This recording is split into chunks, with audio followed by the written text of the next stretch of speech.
And my name is Devin Henderson, and I was born and raised right here in Pinellas County. I'm also a full-time student at St. Petersburg College. I'm currently working on my bachelor's in business administration. And although I'm currently working hard to change my transportation situation, right now, unfortunately, I have to rely on PSTA to get around the county. And you know, my front row seat allows me a unique inside look at PSTA's deeply flawed system.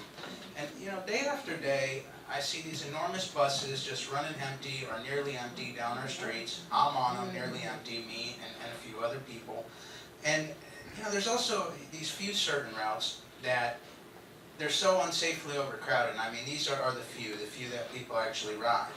And it's to the point where they're unsafe. And I just don't understand why PSTA didn't invest in any smaller shuttle buses or vans or anything like that for these smaller routes that don't have the ridership.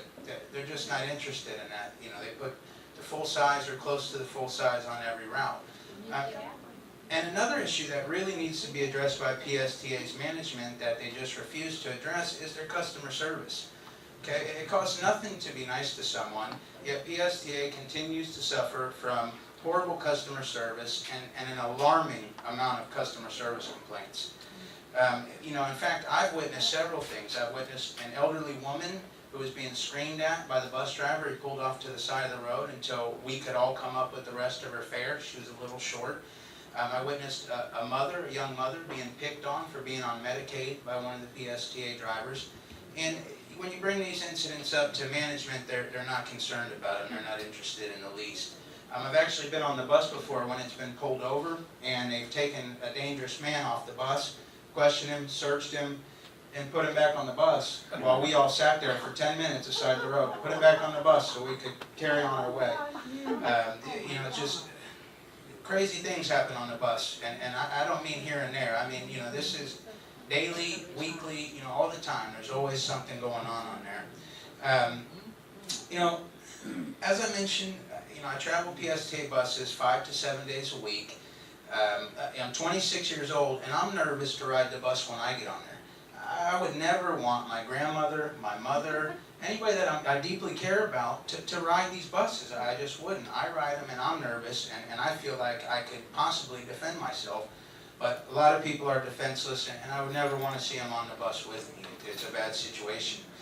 You know, I've tried to reach out to PSTA's management on several occasions to discuss these issues. I was ignored, and it wasn't until I went to a board meeting one evening that my complaints were even acknowledged by PSTA's management staff. And that night I explained to their chief operating officer that I was considering starting a bus riders movement, you know, because a lot of riders were tired of the things that we saw and our complaints not being listened to. They're so disconnected from the riders. They told me that wouldn't be necessary, that they promised they were going to take care of that, plus all the other issues. And, you know, of course, they're telling me that while they're handing me a big handful of free bus passes, you know, and a grin. But after that, you know, I talked to them. Nothing, you know, it's been over a year since that happened, and I've seen none of the promises kept. In fact, customer service is worse than it's ever been. The drivers are more angry for whatever reason. I've heard from several of them, you know, they've been threatened with, you know, we're going to have to cut jobs, we're going to have to cut jobs. So they're, you know, they're stressed out, we're stressed out, everybody's stressed out. It's a closed-in situation, and it's just not good. You know, words just can't express how upsetting it was for me to find out that PSTA purchased 14 solar-powered trash cans at a cost of $4,000 a piece. Okay, now these trash cans were bought after I had been assured that there was no money in the budget to fix problems on Route 52, which is one of the, I think it's 5 that covers 60% of the ridership. And then they bought these garbage cans, and they say, well, they signal when they're full and they compact themselves, which sounds all well and good.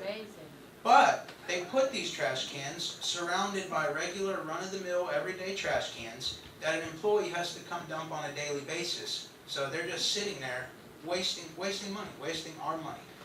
And yeah, and you know, some have stated that the problems with our transportation system can be solved by getting more money and putting more buses on the road. And I have several problems with that. One of being 90% of that money is for this rail system between Clearwater and St. Pete, 24 miles of rail. It doesn't go to Tampa, it doesn't go to Orlando, and most people don't realize it's going to take over an hour per one-way trip. You know, we just feel like they need to focus on the bus system and get that running right for those of us that need it before they try to put billions into a rail system. You know, two, I've witnessed countless times when buses are running back to back up the road. These are the same exact route.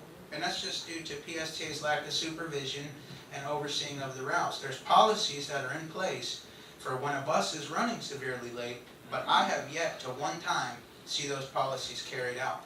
And they have supervisors that is their sole job. They have 4 routes under them, and that is their sole job, is to watch these routes and to make sure that everything's going okay. And when they're not, they have things called plugs, and there's all kinds of things, but none of them are ever done. You know, before discovering No Tax for Tracks, honestly, I just felt completely helpless against the PSTA monster. You know, I didn't know what I was going to do. And then one night, late night reading, I happened to run across No Tax for Tracks in a newspaper article somewhere. So, you know, I went to the website, I went to the Facebook page, and you know, I was just absolutely elated with what I saw. You know, I mean, really. Finally, there was somebody, a group that was standing up for me and my fellow riders and the county itself. And it was just amazing. So I got in contact with them, and ever since then, it's been one of the best decisions I've made, you know, put it like that. I'm so thankful that I discovered No Tax for Tracks.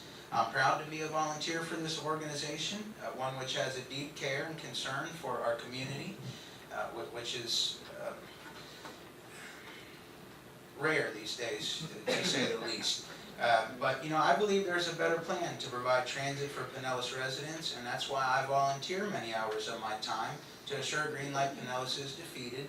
And I certainly do encourage everyone to do all they can to ensure that our beautiful county and its remarkable residents and guests are not taken advantage of this November 4th. And we encourage you to come help us all you can, and definitely vote no on November 4th. Thank you.